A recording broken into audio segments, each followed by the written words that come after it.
بسم اللہ الرحمن الرحیم، السلام علیکم۔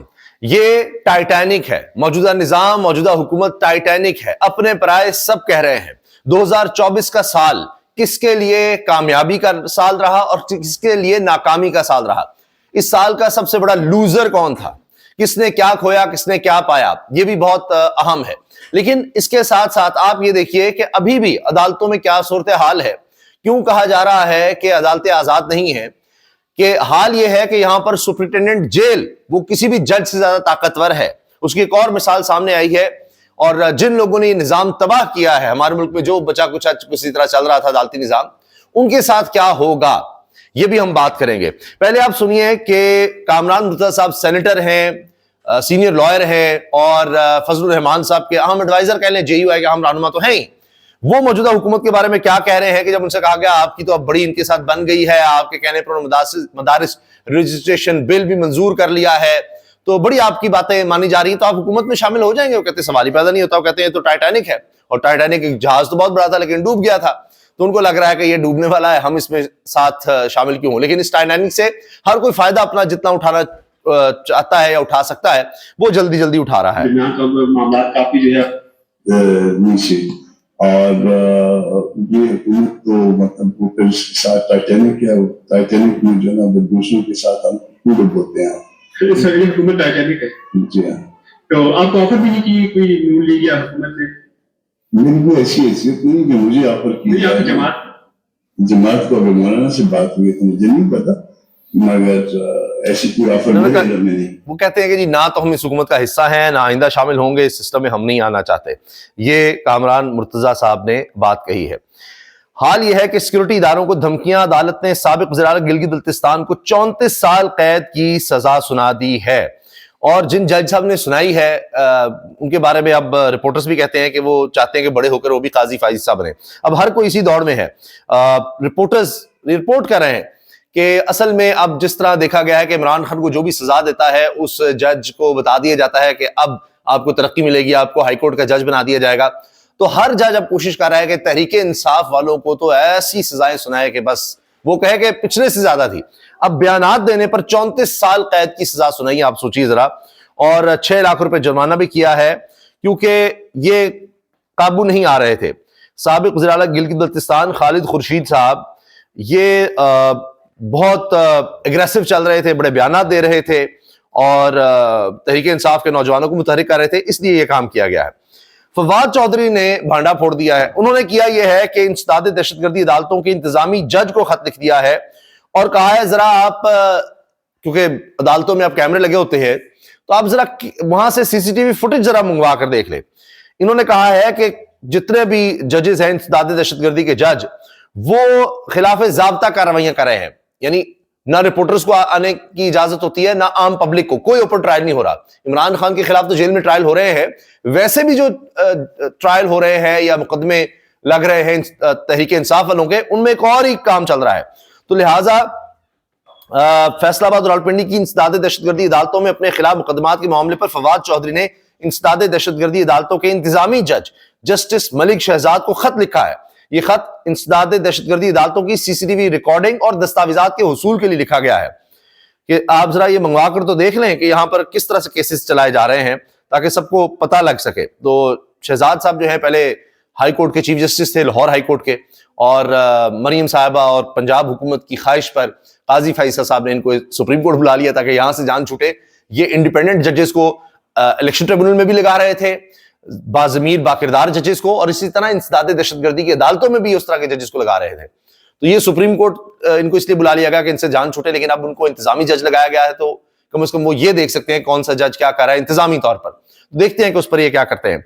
محمد علی درانی صاحب اس وقت بڑے ایکٹیو ہیں اور سینئر سیاستدان ہیں، تو چیزوں کو بڑا دیکھ رہے ہیں، بہت سی ان کی سٹیٹمنٹس ہیں، اس میں یہ کہتے ہیں 2025 عمران خان کی رہائی کا سال ہے، 2025 پاکستان میں جمہوریت کی بحالی کا سال ہے، 2025 دوبارہ انتخابات کا سال ہے، 2025 عمران خان کی دوبارہ اقتدار کا سال ہے، 2025 عوام کے دوبارہ اقتدار میں شراکت کا سال ہے۔ اگر راستہ روکا گیا تو یہ پاکستانی سالمیت کے خلاف سازش ہوگی۔ حالات یہاں تک چلے گئے ہیں، اب کب تک لوگوں کی خواہشات کو دبائیں گے؟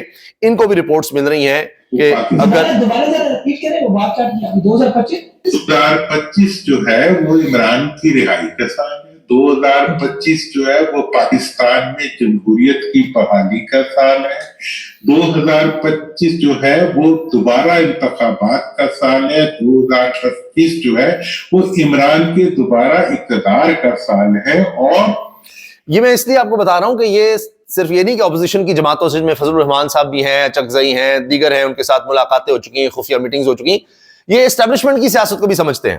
2025 جو ہے وہ عوام کی اقتدار میں شراکت کا سال ہے، اور بڑی بات آپ نے کی ہے، مطلب چاروں پوائنٹ جو آپ نے کیے ہیں یہ تو مطلب پورا پاکستان تشکیل بدل دیں گے۔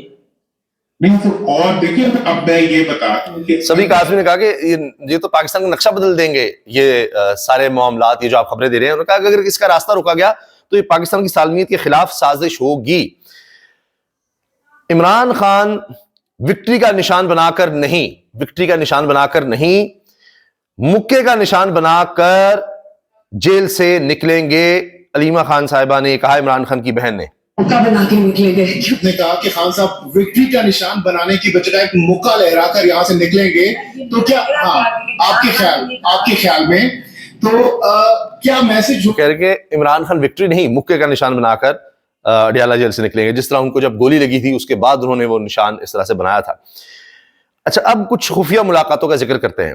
مذاکرات کی انتہائی سنجیدہ کوشش کچھ عرصہ پہلے بھی ہوئی تھی، اور یہ اسٹیبلشمنٹ عمران خان کے درمیان ڈائریکٹ ہوئی تھی۔ اسٹیبلشمنٹ کی جانب سے ہائی پروفائل شخصیات شامل تھیں۔ ہائی پروفائل کا مطلب ہرگز بھی آرمی چیف نہیں ہے، اور اس کا خمیازہ اس ہائی پروفائل شخصیت کو اپنی پوزیشن چھوڑنے تک دینا پڑا۔ مذاکراتی اس کوشش میں 3 مطالبات تھے۔ پہلا مطالبہ یہ تھا کہ عمران خان 9 مئی پر معافی مانگیں گے۔ دوسرا مطالبہ کہ عمران خان موجودہ سیٹ اپ کو چلنے دیں گے، اور 8 فروری کو لے کر بہت شور نہیں مچایا جائے گا، اور عمران خان صرف بنی گالہ تک محدود رہیں گے۔ یہ عدنان حیدر نے اپنے پروگرام میں بات کی۔ اس کے علاوہ نصرت جاوید صاحب کہتے ہیں جی بشرا بی بی تو ابھی بھی بہت اہم کردار ادا کر رہی ہیں، یہ بات انتہائی ذمہ داری سے بتا رہا ہوں کہ بشرا بی بی نے پشاور میں وزیر اعلیٰ ہاؤس کو چھوڑ دیا تھا، لیکن اب دوبارہ وہ گئیں، 2 مرتبہ بغیر گارڈز کے باہر گئیں۔ اس کا یہی مطلب نکلتا ہے کہ کسی سے ملاقات کرنے گئیں۔ ہماری اطلاعات یہ ہیں، ذرائع ہیں کہ بشرا بی بی بڑا اہم رول ادا کر رہی ہیں، یعنی پیغام کے حوالے سے، مذاکرات کے حوالے سے۔ اور آج بھی جو لوگ باخبر ہیں انہوں نے کہا کہ اصل ملاقات صرف یہی تھی جو عمران خان کی اپنی اہلیہ بشرا بی بی سے ہوئی اڈیالہ جیل میں، ملاقات وہی تھی۔ اب اصل پیغام وہیں سے ہے، جو بات چیت ہو رہی ہے وہاں سے ہو رہی ہے، اور اسی لیے اب یہ کہا جا رہا ہے ٹائٹینک ہے، موجودہ حکومتی کسی وقت بھی سارا ڈوب سکتا ہے، جو بھی اس میں سوار ہو رہے ہیں، اور اپنے لوگ بھی اب شکوے شکایات کر رہے ہیں۔ اب اس میں یہ ہوا ہے کہ نون لیگ میں جتنے لوگ شامل ہیں وہ ظاہر ہے کہ اقتدار کے لیے، مزے لینے کے لیے، اس میں یہ ہوا کہ اب خبر آ رہی ہے کہ جی وزارتوں میں توسیع کی جا رہی ہے، یعنی اور لوگوں کو رکھا جا رہا ہے۔ تو اس میں نون لیگ کے جو مانسہرہ سے ایک ہی ڈویژن سے جیتے، وہ صاحب اب غصے میں ہیں، اور وہ کہہ رہے ہیں کہ جی یہ دیکھیں مجھے کوئی لالچ نہیں رہا، وہ کہتے ہیں جی لالچ نہیں یہ وہ، لیکن یہ آپ کا حق تھا کہ یہاں وزارتیں بانٹی جا رہی ہیں تو ہماری باری کیوں نہیں آ رہی۔ خرم دستگیر بول رہے ہیں تو نواز شریف ملتے نہیں، اس لیے کہ ہم حقیقت بتاتے ہیں کہ ہماری کہانی ختم ہو گئی ہے۔ یہاں تو ایم پی آ کر کہتا ہے کہ ہم صرف جنازوں میں جاتے ہیں کہ گالیاں نہ دیں لوگ، اس کے علاوہ ملتے ہی نہیں لوگوں سے اب۔ اور خواجہ سعد رفیق اپنے شکوے شکایات کرتے رہے ہیں، وہ الگ سے ہیں۔